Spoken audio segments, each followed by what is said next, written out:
I was 24 years old when my older brother Marcus sent me the message that would finally push me to leave. Looking back now, I realize it wasn't just one message or one moment. It was years of carefully constructed psychological warfare that had been building up like pressure in a volcano, and that text was just the final crack before everything exploded. It started on a Friday evening in late September. The Portland rain was hammering against the windows of our family house in Southeast Portland, and I was sitting in the cramped office room that doubled as my bedroom, staring at my laptop screen. I had just told my father that I wanted to apply for a graduate program in Chicago. Not even that I was accepted or leaving immediately, just that I wanted to apply. My dad didn't say much at first. He just nodded slowly, that dangerous nod I'd learned to recognize over 24 years of living in this house. It was the nod that meant he was processing, calculating, preparing his response. Then he stood up from the dinner table where we'd been eating leftover Thai food and walked out of the room without a word. I heard him go upstairs to where my stepmom Linda was watching television.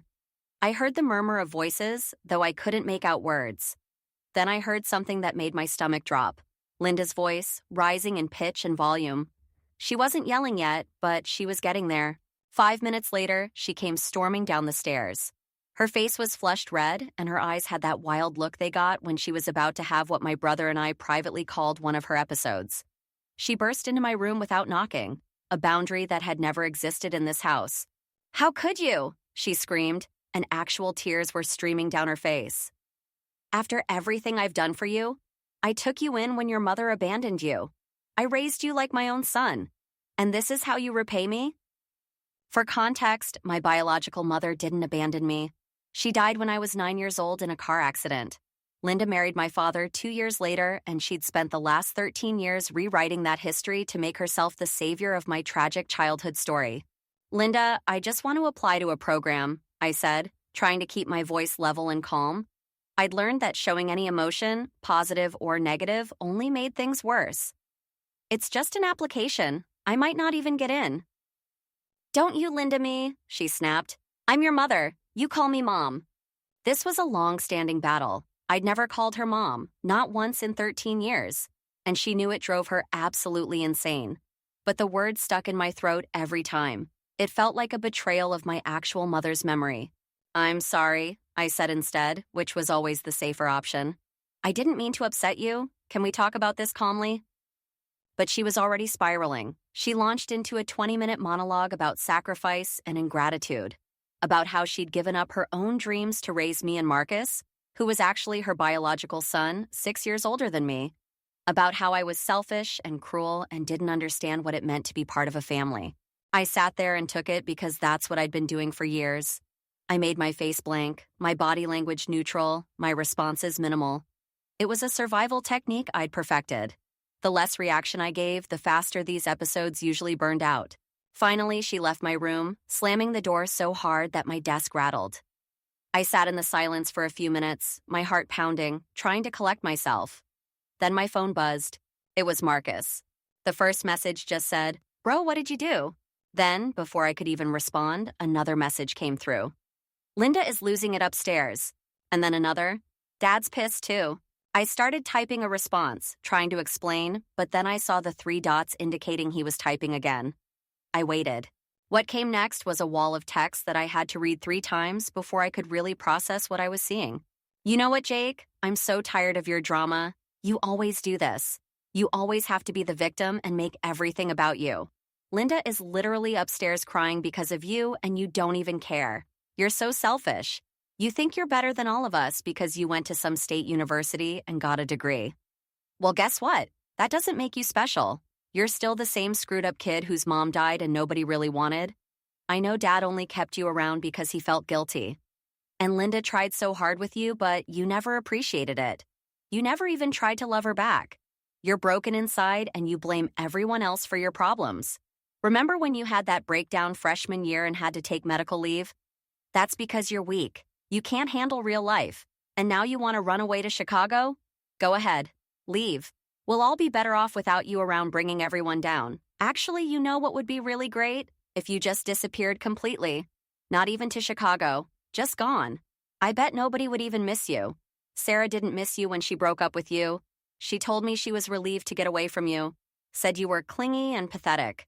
So, yeah, go ahead and leave. Or better yet, stop wasting everyone's time and just end it. You've thought about it before, I know you have. Maybe that's the answer. At least then you'd stop being everyone's problem. But I'm sure you won't because you're too much of a coward. You'll just keep making everyone around you miserable while you play the victim. I could say more, but I don't want to be the bad guy here, even though someone needs to tell you the truth. I read the message once, then twice, then a third time. My hands started shaking. Each sentence felt like a physical blow.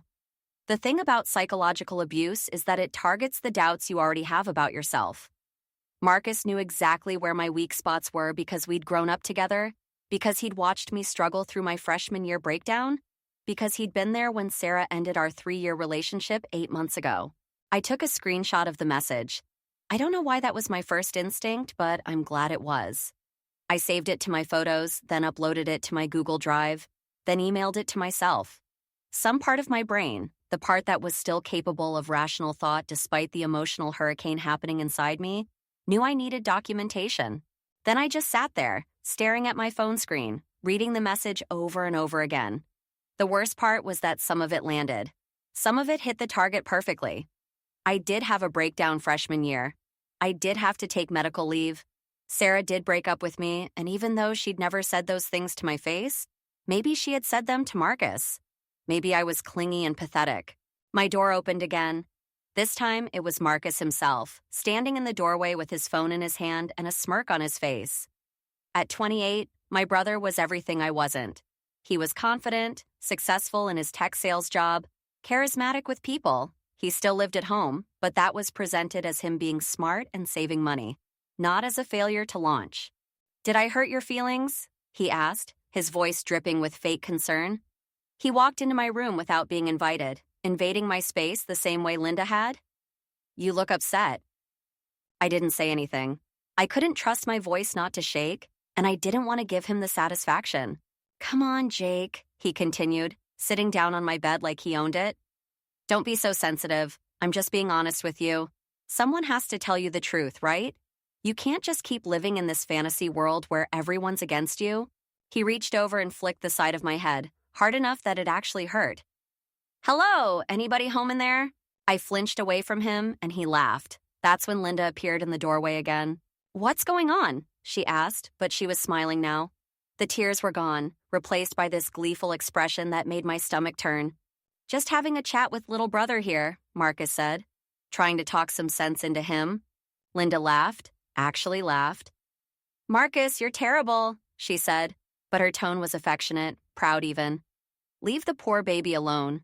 They both laughed then, together, like I was the punchline to some inside joke. Then they left, closing the door behind them, and I could hear them continuing to laugh as they walked down the hallway. I sat in the silence of my room, the rain still hammering against the window, and I realized something with absolute clarity. I had to leave this house. Not in 6 months when I might get into graduate school. Not in a year when I'd saved enough money. Now. As soon as possible. Because if I stayed here much longer, I wasn't sure what would happen to me.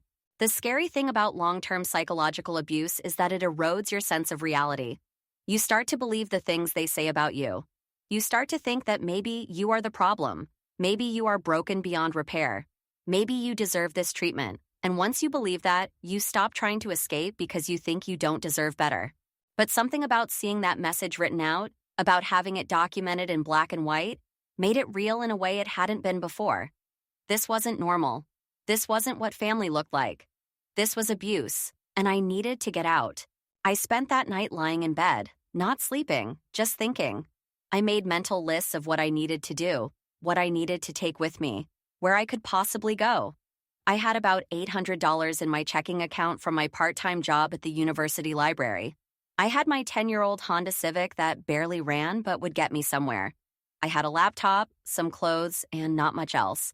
The next morning, Saturday, I woke up at 6 a.m. with a plan forming in my mind.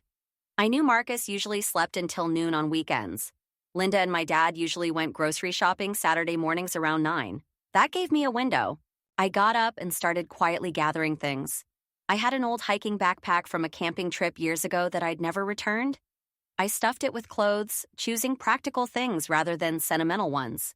Jeans, t-shirts, a hoodie, underwear, socks. I packed my laptop and charger. I packed my phone charger, my wallet, my car keys.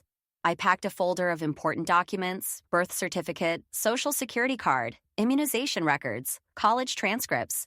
I moved as quietly as I could, every creak of the floorboards making my heart race. I kept expecting someone to burst in and stop me, but the house stayed quiet except for my father's snoring from down the hall. Around 8:30, I heard Linda and my dad getting ready to leave. I listened to them talking in the kitchen, heard the jingle of car keys, heard the garage door open and close.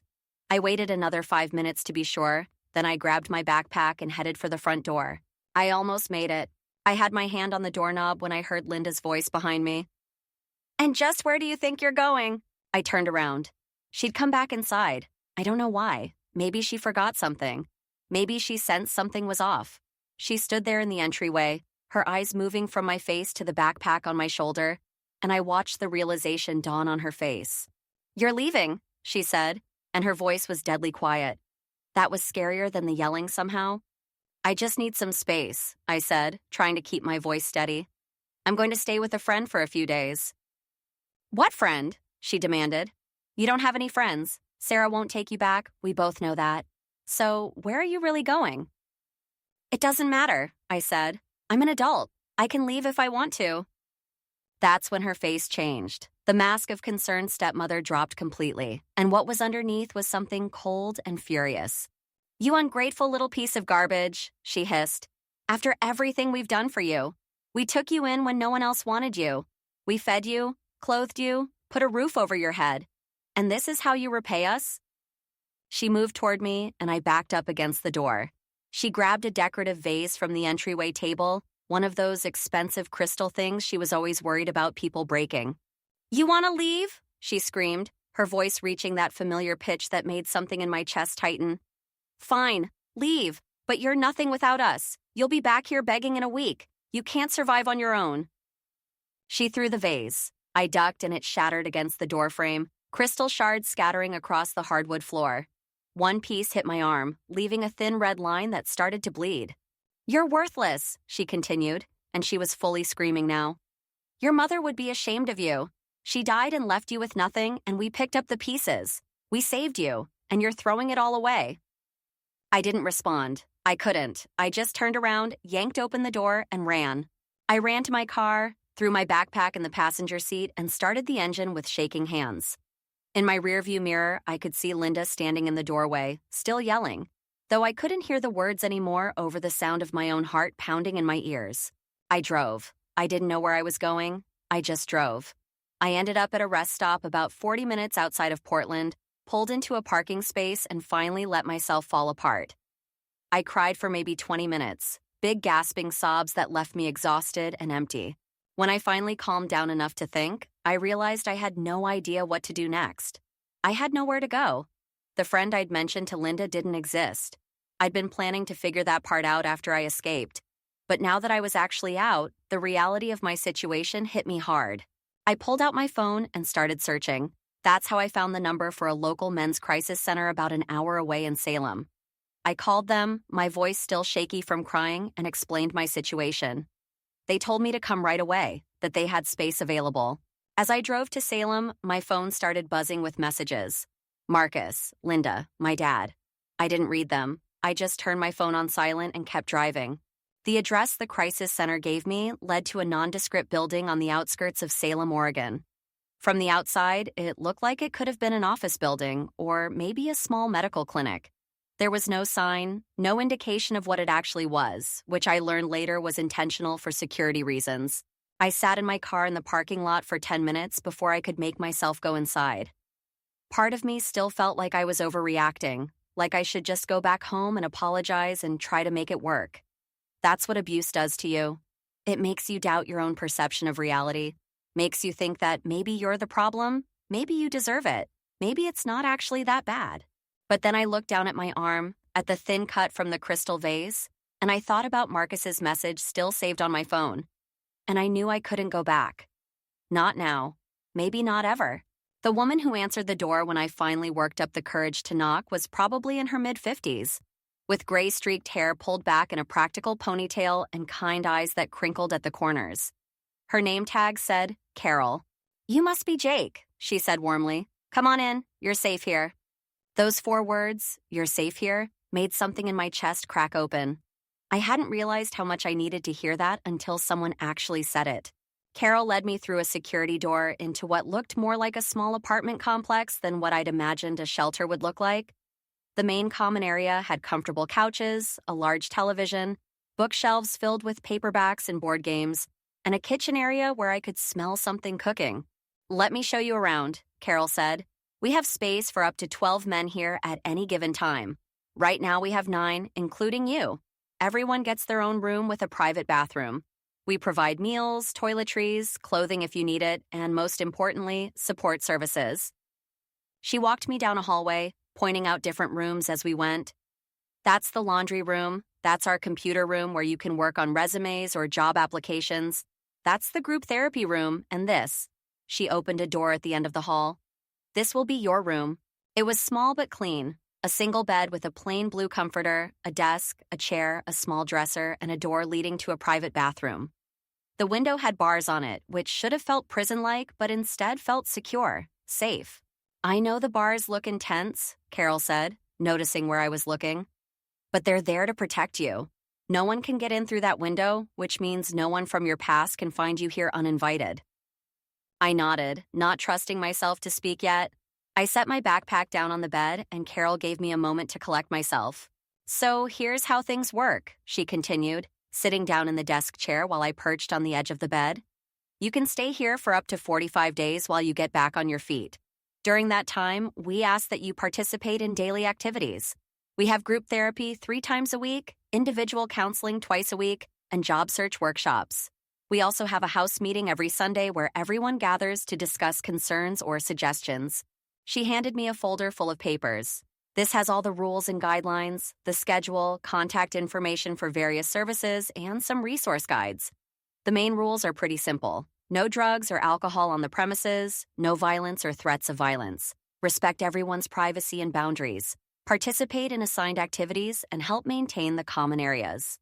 "There's one more important rule," Carol added, her tone becoming more serious.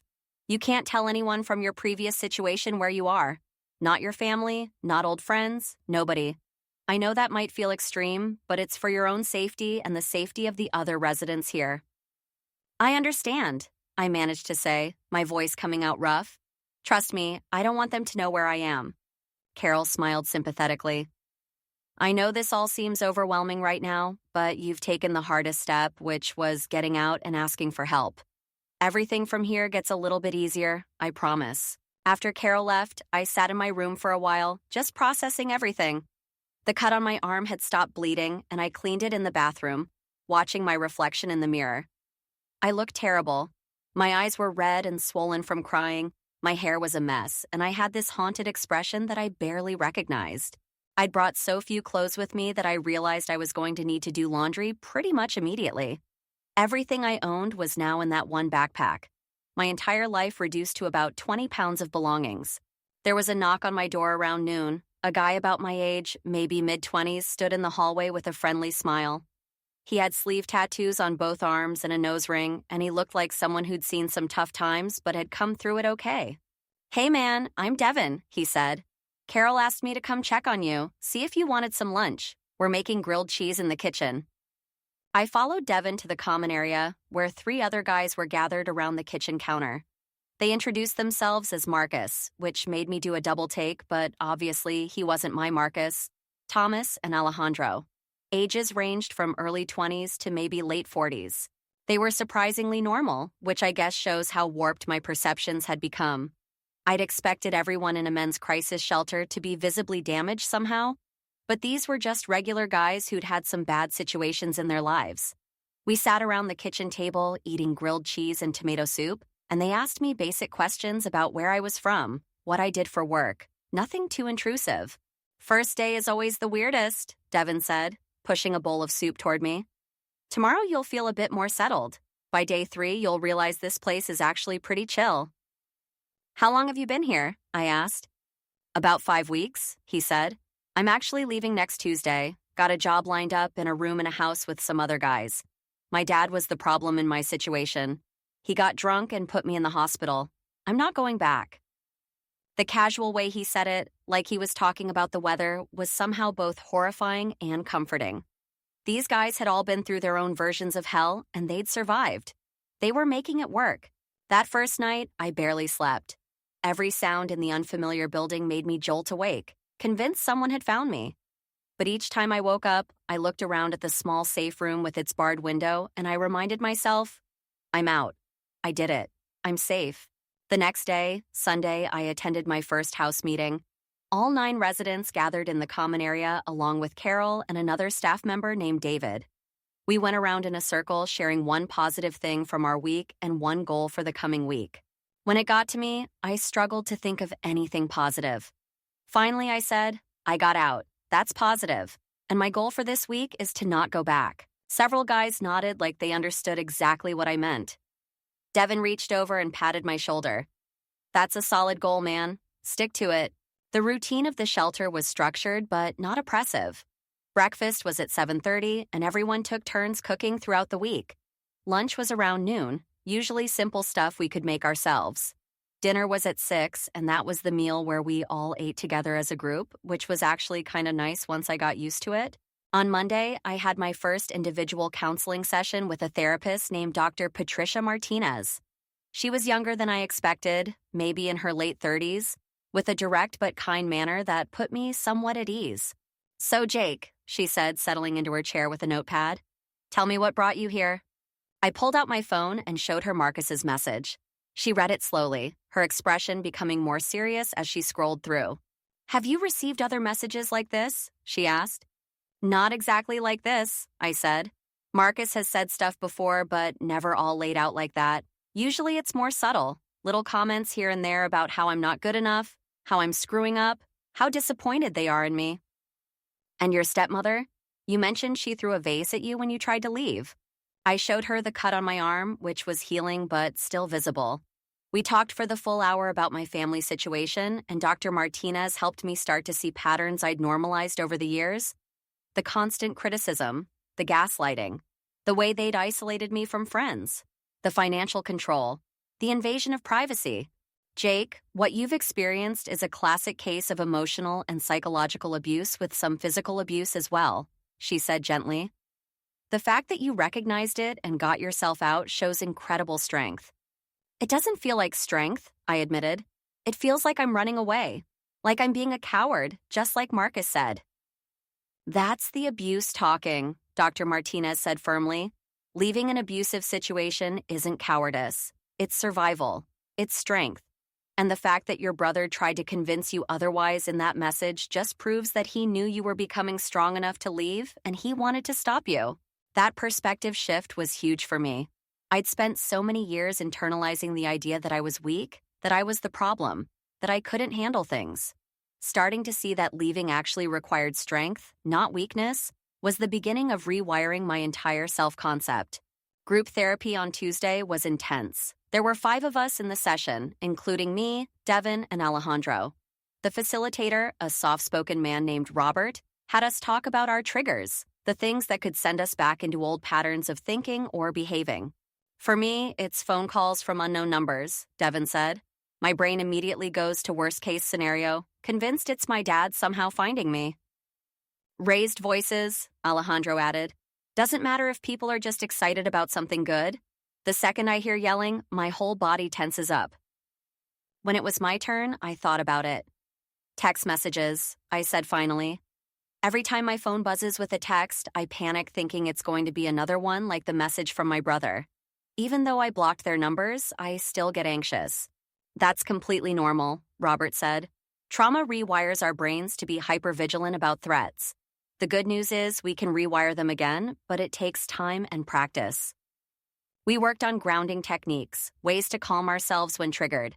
5 things you can see, 4 things you can touch, 3 things you can hear, 2 things you can smell, 1 thing you can taste. It sounds simple, maybe even silly, but in moments of panic, having that concrete practice to fall back on helped. By the end of the first week, I'd fallen into the rhythm of the shelter. Wake up, shower, breakfast, job search time, lunch, group or individual therapy, free time, dinner, evening activities.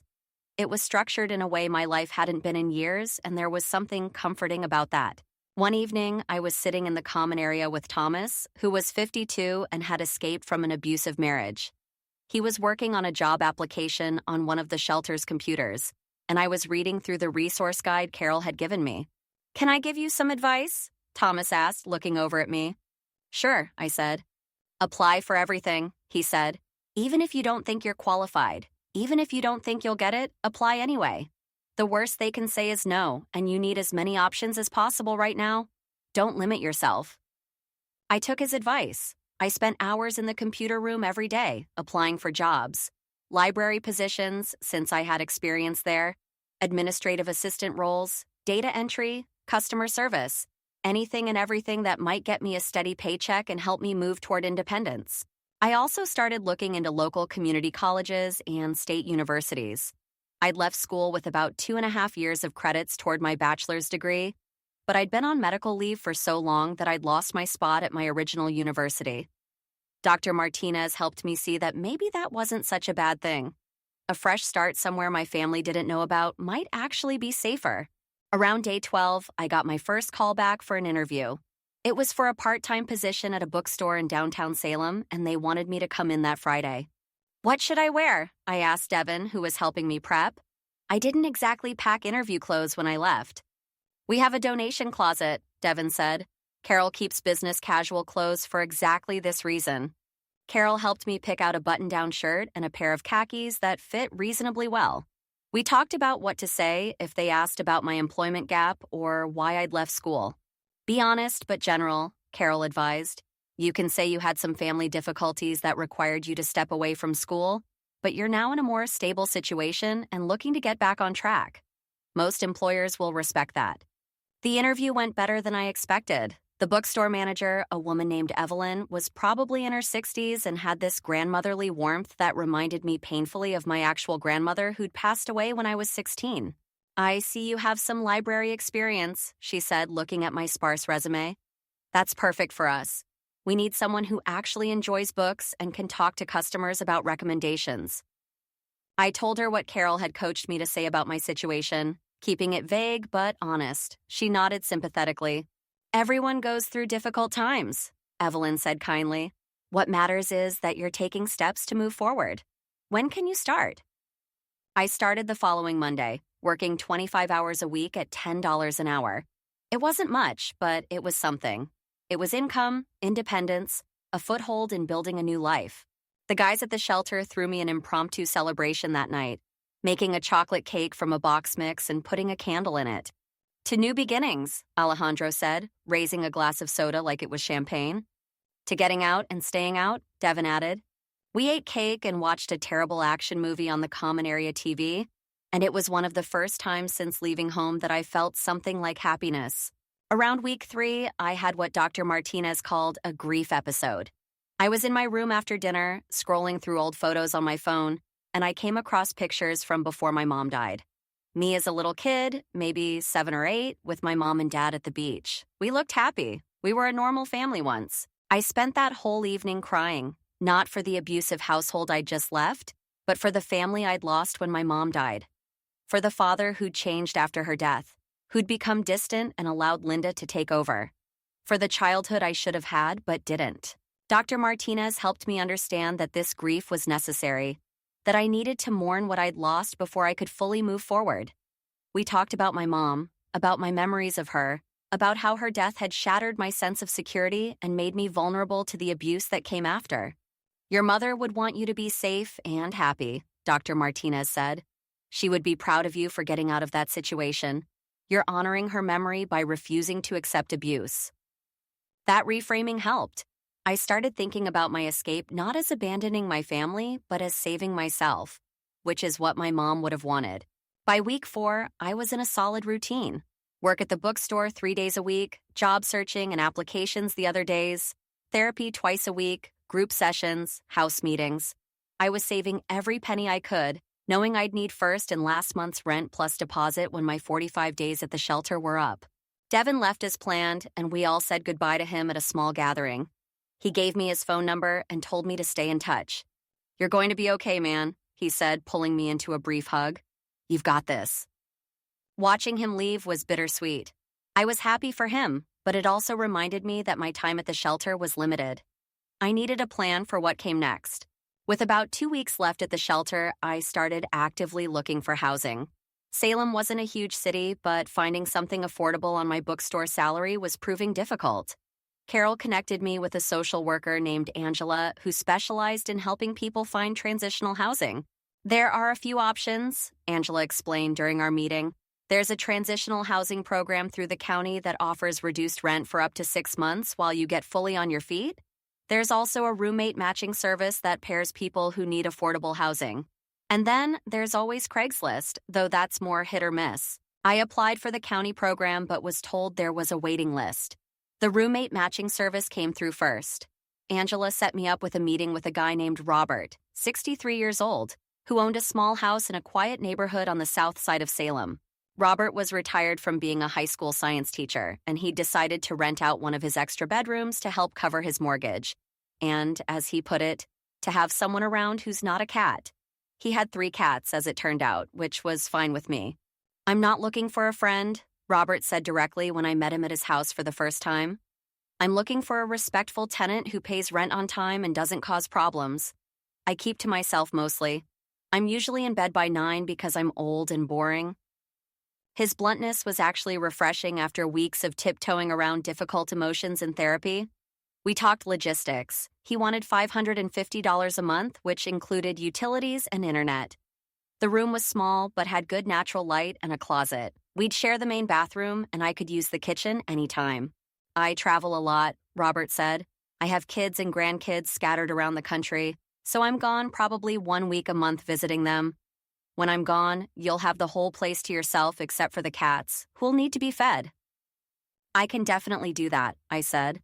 We shook hands, and I gave him a check for my first month's rent from my carefully saved bookstore paychecks.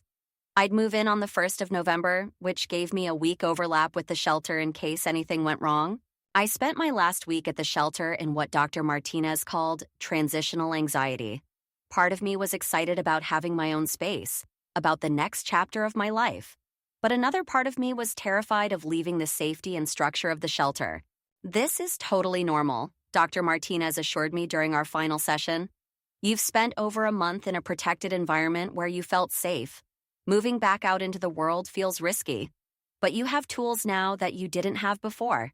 You have coping mechanisms, you have resources, you have a support network." She gave me a list of local therapists who offered sliding scale fees so I could continue counseling after leaving the shelter. She also gave me her card with the shelter's number on it. "If you ever need help, if you ever feel unsafe, you can call," she said. "That's what we're here for." On my last night at the shelter, the remaining guys threw together a goodbye dinner.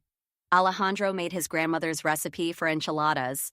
Thomas brought a store-bought cake, and we all sat around the common area talking and laughing. "You know what you should do?" Alejandro said to me at one point. "You should write down everything you want for yourself in the next 5 years. Like a vision board type thing, you know? Give yourself something to work toward."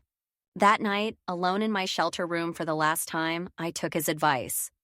I pulled out a notebook Carol had given me for journaling and started writing. Things I want for my future. Finish my bachelor's degree. Have a job I actually enjoy that pays a living wage.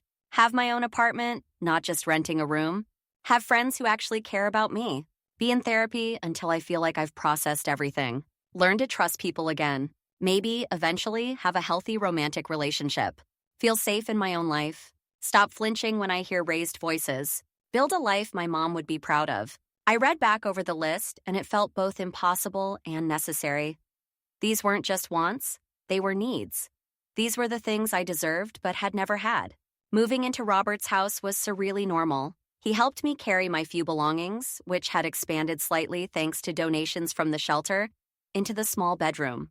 The room had pale yellow walls, an old bed frame with a decent mattress, and a window that looked out onto his backyard garden. "Bathroom's down the hall," Robert said. "I shower in the mornings usually around 6:30, so if you need it before that, go ahead. There's shelf space in the linen closet for your stuff." His cats, 3 orange tabbies named Pumpkin, Butterscotch, and Marigold, inspected me with typical cat skepticism before deciding I was acceptable. That first night in the new room, I experienced what I later learned was a common response to finally feeling safe. I fell apart. I cried for hours, releasing months and years of suppressed emotion. But these tears felt different than the ones I'd cried in my car at the rest stop. These were cleansing tears, grief mixed with relief. Work at the bookstore continued to be good for me. Evelyn was a kind boss who seemed to intuitively understand that I needed stability and predictability. She gave me consistent shifts, never asked intrusive questions about my personal life, and frequently recommended books she thought I'd enjoy. I started working on getting back into school. With Dr. Martinez's guidance, I'd researched several options and decided to apply to Portland State University's degree completion program. They offered evening classes specifically designed for working adults, and they accepted transfer credits from my previous university. The application essay was the hardest part. How do you write about a gap in your education without revealing too much? I drafted and redrafted it about 15 times before finally landing on something that felt honest but not overly vulnerable. My educational journey was interrupted by circumstances beyond my control. I took necessary time away to address personal and family challenges. And in doing so, I learned more about resilience, determination, and survival than any classroom could have taught me. I'm now in a stable situation and ready to return to my studies with a renewed sense of purpose and appreciation for the opportunity education provides.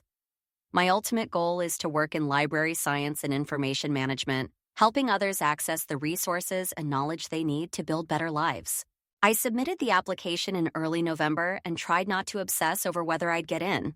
Meanwhile, I was learning to live independently in ways I never had before.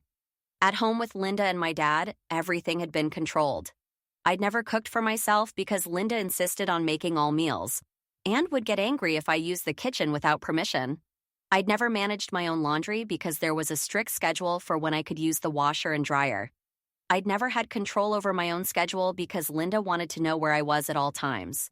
Now, living with Robert, I had freedom I'd never experienced. If I wanted to eat cereal for dinner at 10 p.m., I could. If I wanted to do laundry at 3 a.m., that was fine. If I wanted to go for a walk at midnight, nobody stopped me or demanded to know why. It was liberating and terrifying in equal measure. Freedom meant making my own decisions, which meant I could make mistakes. But it also meant those mistakes were mine to learn from, not weapons for someone else to use against me. Robert was true to his word about keeping to himself. We'd pass each other in the kitchen occasionally, exchange pleasantries, maybe have a brief conversation about our days. But mostly we lived parallel lives in the same house. It was exactly what I needed, the security of not being alone, but the freedom to be independent. In December, about 2 months after leaving the shelter, I got the acceptance letter from Portland State. I was in. I could start in the winter term in January. I called Carol at the shelter to tell her, my voice shaking with excitement. "Jake, that's wonderful," she said warmly. "See, I told you things would start falling into place." The winter term brought new challenges. I was working 25 hours a week at the bookstore and taking 12 credit hours at PSU. My schedule was brutal. Work Monday, Wednesday, Friday from noon to 5:30, then classes on Monday and Wednesday evenings from 6:30 to 9:30. Tuesday and Thursday, I had early morning classes from 8 to 11, then library study time until work. Weekends were for homework, catching up on sleep, and occasionally, desperately, having something resembling a social life. But I loved it. For the first time in years, I felt like I was moving forward instead of just surviving. Every essay I wrote, every exam I passed, every shift I worked was evidence that I could do this. I could build a life for myself. I started seeing a new therapist, Dr. Kenneth Wong, who Carol had recommended. We met every other week, and he helped me continue processing the trauma while also focusing on building healthy patterns for the future. "You're doing really well," Dr. Wong said during one session in late January. "You've been out of the abusive situation for 4 months now. How do you feel?" "Better," I said. "But also sometimes worse. Like, now that I'm safe, all the stuff I couldn't feel before is catching up with me. Does that make sense?" "Perfect sense," he said. "When you're in survival mode, your brain suppresses a lot of emotions because you can't afford to process them while you're still in danger. Now that you're safe, your brain is saying, okay, it's time to deal with all of this. It's going to be messy for a while, but that's actually a sign of healing. He was right about it being messy. I had random moments where I'd be doing something completely normal, like grocery shopping or sitting in class, and I'd suddenly be overwhelmed with anger or sadness or fear. I learned to excuse myself, find a quiet place, use the grounding techniques I'd learned, and let the emotion pass through me. Around February, I did something that felt monumental. I made a friend. Her name was Kara, and we were in the same information science class at PSU. She was 26, funny, and had no idea about my history, which was both refreshing and slightly anxiety-inducing. We started studying together at the library, and gradually that evolved into grabbing coffee after class, then occasional weekend hangouts. Kara was in the program because she wanted to be a school librarian, and her passion for it was infectious. One evening over coffee, Kara said something that stuck with me. "You know what I like about libraries? They're safe spaces. Anyone can come in, regardless of who they are or what they've been through, and they have access to all this knowledge and these resources. It's democratizing. It's powerful." "That's actually why I want to do this too," I said. "I think everyone deserves access to information and opportunities to better their lives, regardless of their circumstances." "You get it," Kara said, smiling. "That's rare." I didn't tell Kara about my past, at least not then. But knowing I had a friend who valued me for who I was now, not who I'd been or what I'd survived, meant more than I could express. Spring term brought more progress. My grades were solid, mostly A's with a couple of B's. I got a small raise at the bookstore. Robert and I settled into an easy roommate relationship. I was still in therapy, still working through trauma, still having hard days, but the overall trajectory was upward. In May, nearly 8 months after leaving the shelter, I had what Dr. Wong called a breakthrough moment. I was walking through downtown Salem on a Saturday afternoon, and I saw someone who looked like Linda from behind. Same build, same hair color, same way of walking. My immediate response was panic, racing heart, sweaty palms, overwhelming urge to run. But then the woman turned around, and it wasn't Linda at all. It was just a random stranger who happened to look similar. And here's the breakthrough. After the initial panic, I was able to calm myself down using the techniques I'd learned. 5 things I could see: the coffee shop sign, a red car, a flowering tree, someone's dog, the crosswalk. 4 things I could touch: my phone in my pocket, my jacket zipper, the keys in my hand, the rough brick wall beside me. 3 things I could hear: traffic, conversation from nearby people, birds chirping. 2 things I could smell: coffee from the nearby cafe, spring flowers. 1 thing I could taste: the mint gum I'd been chewing. The panic receded. I was okay, I was safe, and I did it myself. I called Dr. Wong from the street to tell him, probably sounding slightly manic. "That's exactly what we've been working toward," he said, and I could hear the smile in his voice. "You're developing the ability to self-regulate, to manage your responses to triggers. That's huge, Jake." That summer, I applied for a full-time position in the PSU library system. It was a student library assistant role that would give me better hours, better pay, and valuable experience in my field. The interview was in early June, and I felt surprisingly confident going in. The panel consisted of 3 librarians, and they asked thoughtful questions about my experience, my goals, and why I wanted to work in libraries. When they asked about my commitment to the field, I gave them a version of the truth. I believe in the power of information access and education to change lives. I've seen firsthand how having resources and support can help someone go from a place of difficulty to a place of success. I want to be part of creating that kind of positive change for others. I got the job offer 2 weeks later. It was for 35 hours a week at $15 an hour, which meant I could cut back my bookstore hours to just 1 evening shift per week to keep that connection. The new schedule would also work better with my fall semester classes. By the time fall term started in September, almost a full year after I'd left that house in Portland with a backpack and $800, my life looked completely different. I was a full-time student and full-time employee, which was exhausting but satisfying. My small room in Robert's house was now decorated with a few posters, a bookshelf I'd built from a kit, and photos of people and places that made me happy. The shelter guys, Kara and other friends from PSU, scenes from around Salem. I'd learned to cook basic meals, which turned out to be surprisingly therapeutic. There was something meditative about chopping vegetables or stirring a pot of soup, about the simple accomplishment of creating something nourishing for yourself. I'd also learned to recognize patterns in my own behavior that came from trauma, like how I constantly apologized for things that weren't my fault, or how I automatically assumed any criticism, even constructive feedback from professors, was a character assassination, or how I struggled to accept compliments because some part of me still believed I didn't deserve good things. Dr. Wong and I worked on all of it, slowly, patiently, understanding that undoing years of psychological abuse wasn't going to happen overnight. One Sunday in October, I went hiking by myself in Silver Falls State Park. It was a crisp fall day, the leaves turning brilliant shades of orange and gold. I stood at the base of South Falls, watching the water cascade down 90 feet of rock, and I had this moment of profound gratitude. I was alive, I was safe, I was building something real.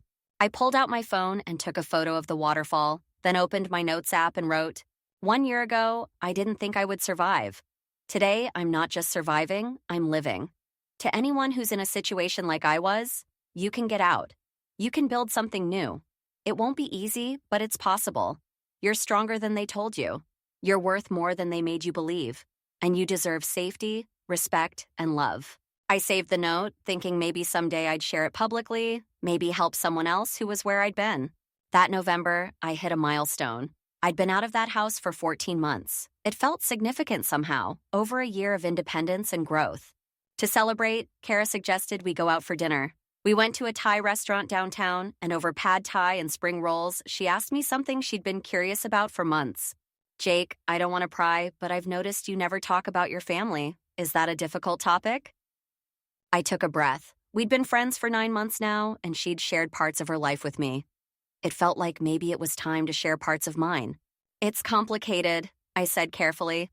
"I don't have a relationship with my dad or stepmom or half-brother anymore. We're estranged." "I'm sorry," Kara said. "Was it your choice?" "Yes and no," I said. "I had to leave because the situation was unhealthy. They weren't kind to me, and leaving was the only way to protect myself." I didn't go into details, and Kara didn't push for them. She just nodded understandingly. "That must have been incredibly hard," she said. "It was," I admitted, "but it was also necessary, and honestly, my life is so much better now than it was then. I'm happier, healthier, more myself than I ever was living there." "Good," Kara said firmly. "Everyone deserves to be happy and safe. I'm glad you got out."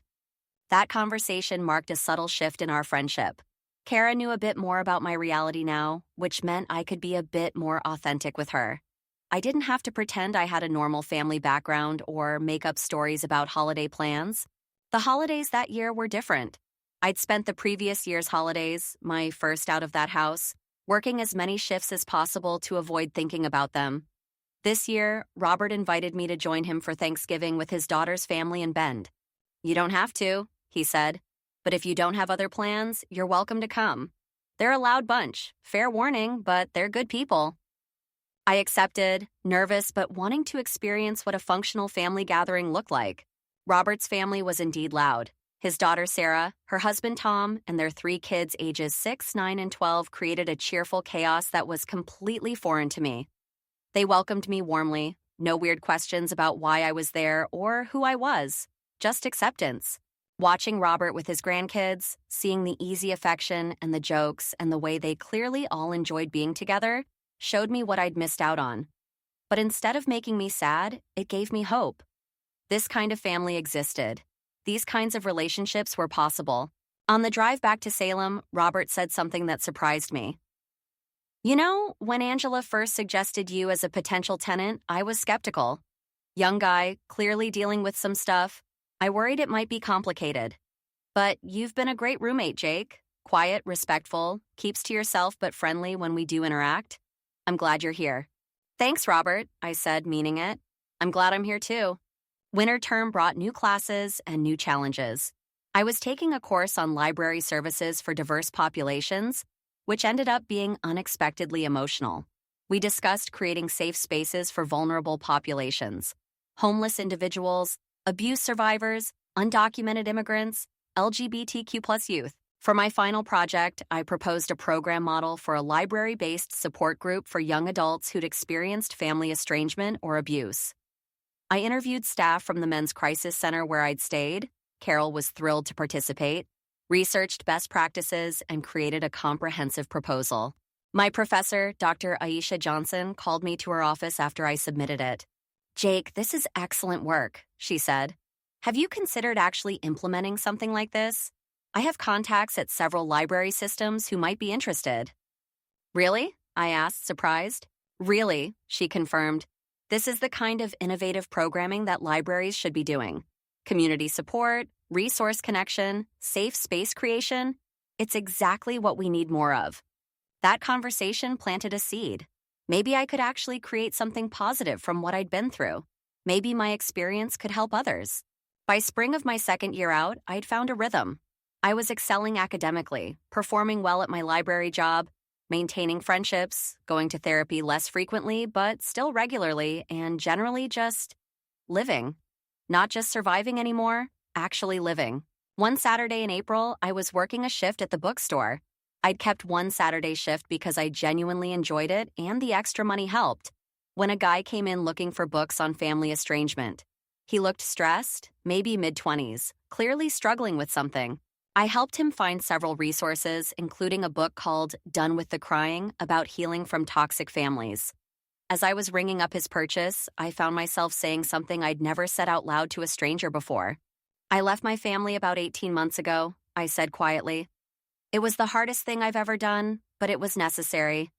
If you're dealing with something similar, I just want you to know it gets better. It really does." His eyes filled with tears. "Thank you," he said. I needed to hear that. After he left, Evelyn came over. She'd overheard the exchange. "That was kind of you," she said. "It's not easy to share vulnerable things with strangers." He needed to hear it, I said. I remember how desperate I was for someone to tell me it would be okay. Sometimes a stranger's assurance means more than you'd think. That summer, I had an interview for an internship at the Oregon State Library. It was a competitive position, and I wasn't sure I had a shot, but I applied anyway, following Thomas's old advice. Apply for everything. The interview went well, but there was one question that threw me. "Tell us about a time you overcame a significant challenge." I paused, deciding how much truth to share. Then I decided to be honest, professionally but authentically. About 2 years ago, I was in a situation where I had to make a choice between my own well-being and family loyalty. I said carefully. I chose my well-being, which meant leaving my family home with almost nothing. I spent time in a crisis shelter while I got back on my feet. That experience taught me resilience, resourcefulness, and the importance of support systems. It also showed me what libraries and community resources can do for people who are struggling. That's part of why I'm so committed to this field. I want to help create the kind of support structures that helped me survive and eventually thrive. The 3 interviewers were silent for a moment, then one of them, a woman named Margaret, spoke. "Thank you for sharing that," she said softly. "That takes courage. And I think your perspective would be valuable here." I got the internship offer a week later. By the fall of my second year out, I was in my senior year of college, working the internship at the state library and living in my own studio apartment. Robert's house had been perfect for getting stable, but when a studio became available in a building near campus for a price I could afford, I decided to take the leap. Having my own space, truly my own, was transformative. I could decorate however I wanted. I could be loud or quiet without worrying about bothering anyone. I could have people over, which I rarely did, but knowing I could was what mattered. It was small, maybe 300 square feet total, but it was mine.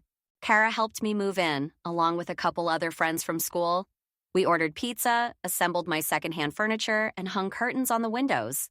"This is so adult," Kara joked, looking around at the tiny but functional space. "You're like a real person now with your own place." "I feel like a real person now," I agreed. That fall semester, I started dating someone for the first time since Sarah. Her name was Nicole, and we met in a cataloging class. She was 25, worked part-time at a bookstore, different from mine, and wanted to be an archivist.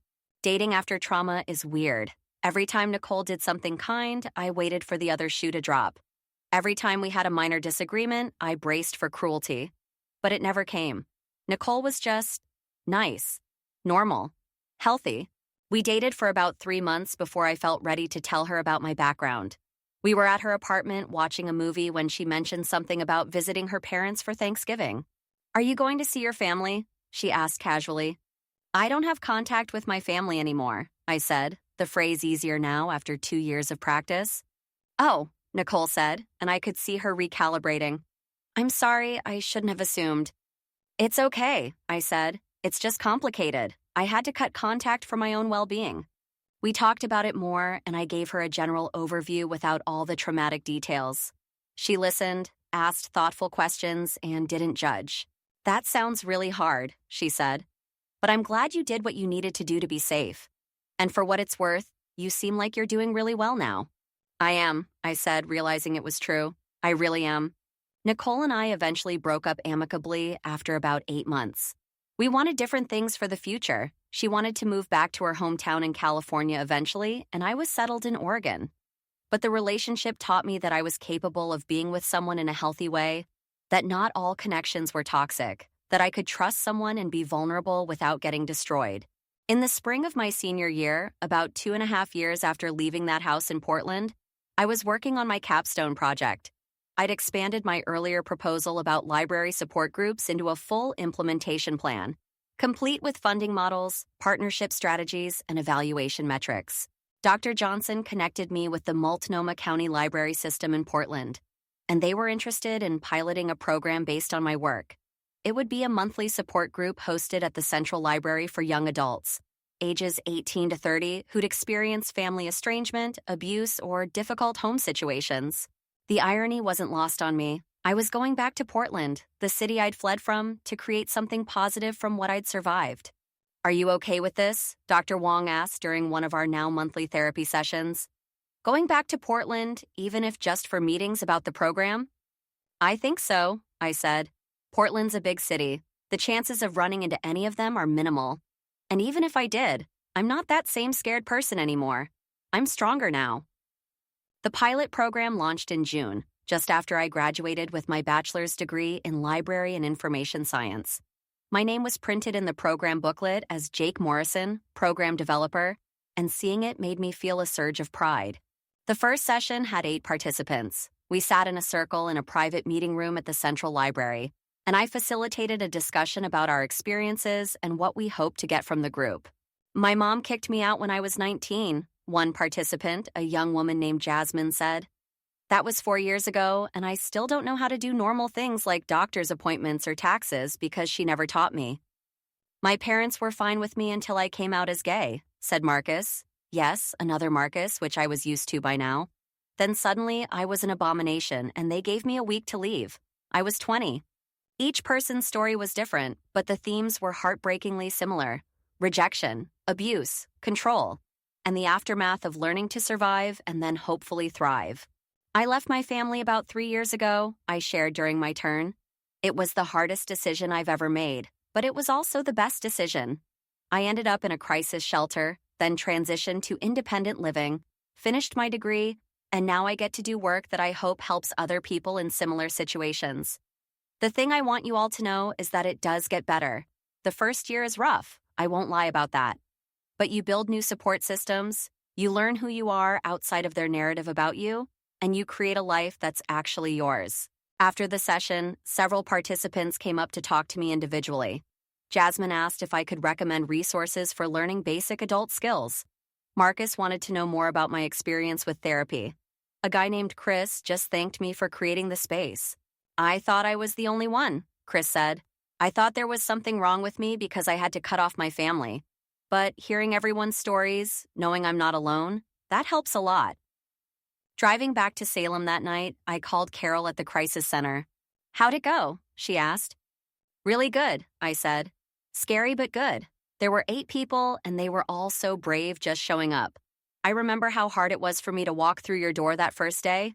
They did that. And so did you, Carol reminded me. You took that first step 3 years ago, and look at you now. You're helping others take their steps. That summer was full. I continued facilitating the support group in Portland once a month. I worked full-time at the State Library internship, which turned into an actual job offer. I spent time with friends. I went hiking. I read books just for pleasure. I lived. In August, something unexpected happened. I was at a coffee shop in Portland before a support group session when I saw someone I recognized. Linda's sister, my former aunt by marriage, was in line ahead of me. My first instinct was to leave immediately. But then I thought about what Dr. Wong and I had worked on. I was safe. I was an adult. I had every right to be in a public coffee shop. If anyone should feel uncomfortable, it should be her, not me. She turned around after getting her coffee and nearly dropped it when she saw me. "Jake?" she said, shocked. "Hello, Patricia," I said neutrally. We stared at each other for a long moment. Then she said, "Linda's been worried sick about you. No one knew where you went." "I'm sure she has," I said, and I was surprised by how calm I sounded. "But I'm fine. I'm better than fine, actually." "She just wants to talk to you," Patricia continued. "Maybe you could call her?" "No," I said simply. "I don't want contact with her or my dad or Marcus. I left for a reason, and that reason still exists." Patricia looked uncomfortable. "Family's important, Jake." "Yes," I agreed. "But so is being treated with basic human decency. I have family now. It's just not them." I got my coffee and left, and I was shaking but proud. I'd stood my ground. I'd been clear and firm without being cruel. And I'd walked away without letting her manipulate me into questioning my choices. That fall, I started a master's program in library science at PSU. I was working full-time and going to school part-time, which meant it would take me about 3 years to finish. But I didn't care. I wasn't in a rush anymore. Around November, 3 years after I'd left, I took a weekend to do something I'd been thinking about for a while. I drove to the coast and found a quiet beach. I brought a notebook and spent hours sitting on the sand, writing. I wrote about everything I'd survived. I wrote about Marcus's message and Linda's vase and my father's silent complicity. I wrote about the fear and the self-doubt and the nights I wasn't sure I'd make it. But I also wrote about the kindness of strangers. About Carol and Dr. Martinez and the guys at the shelter. About Robert and his cats and his quiet acceptance. About Kara and Nicole and professors who believed in me. About the 8 people who showed up to that first support group session. I wrote about who I'd been and who I'd become. Then I built a small fire in a designated fire pit and burned the pages. Not because I wanted to forget, but because I wanted to release the power those experiences had over me. I wanted to acknowledge them, honor what they'd taught me, and then let them go. The smoke rose up toward the gray Oregon sky, and I felt something shift inside me. I was done being defined by my trauma. It was part of my story, but it wasn't the whole story. It wasn't even the main story anymore. Christmas that year, I spent the day volunteering at a homeless shelter in Salem, serving meals and talking with the people who came through. Many of them had stories not unlike mine, stories of family estrangement and hard times and fighting to survive. "What made the difference for you?" one older gentleman asked me when I mentioned I'd been through something similar. "A lot of things," I said honestly. "Having access to a shelter when I needed it. Good therapists. People who believed in me when I didn't believe in myself. Getting connected to resources. But mostly, I think it was deciding that I deserved better and then doing the work to build it." "Think I deserve better?" he asked, and there was genuine question in his voice. "Absolutely," I said firmly. "Everyone does."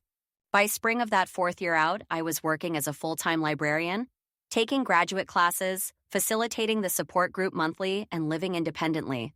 I had friends, hobbies, a good therapist, and generally a life that felt satisfying and meaningful. One evening in May, I was at Kara's apartment for dinner. She'd become one of my closest friends over the past few years, one of the few people who knew most of my story. We were cooking pasta together, and she was telling me about her new job at a middle school library when she said something that made me stop what I was doing. "You know what I realized?" she said. "When I first met you, you were so guarded. You never talked about your past. You apologized for everything. You seemed like you were always bracing for something bad to happen. But now, you're different. You're more relaxed, more confident, more just yourself." "Really?" I asked. "Really?" she confirmed. "It's like you finally feel safe enough to actually be you." Later that night, alone in my apartment, I thought about what Kara had said. She was right.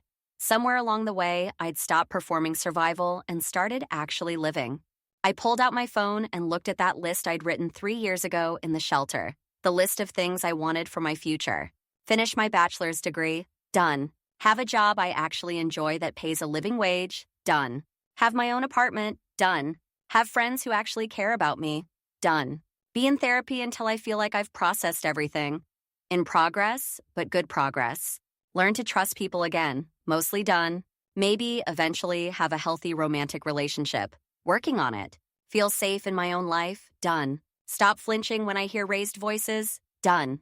Build a life my mom would be proud of? I think so. I added a new list. Things I want for my next chapter. Finish my master's degree.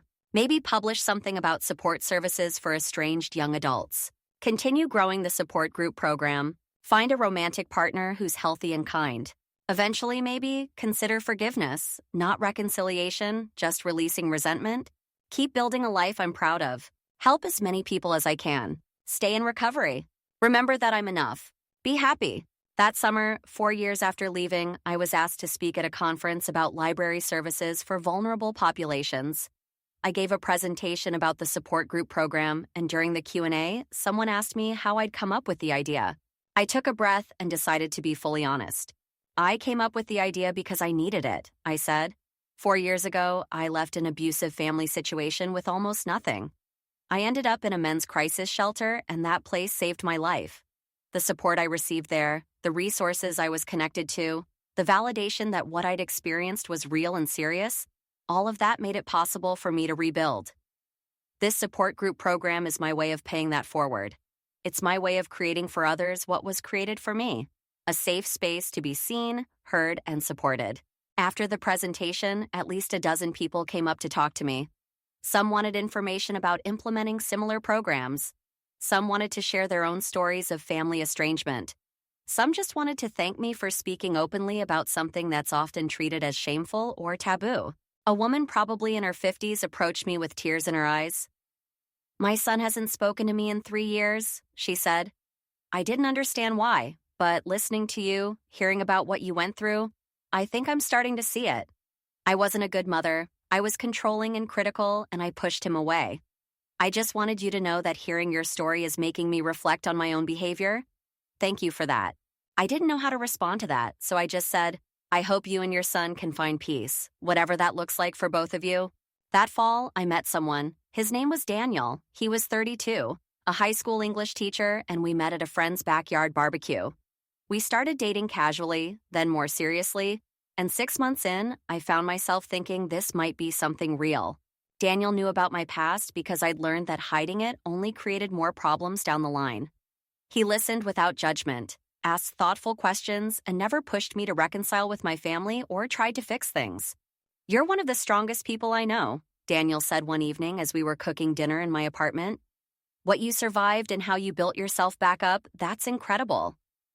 "Sometimes I don't feel strong," I admitted. "Sometimes I still feel like that terrified kid who ran out of his house with a backpack and no plan." "That kid was strong too," Daniel said. "He survived, and he made the choice that led to all of this. Give him some credit."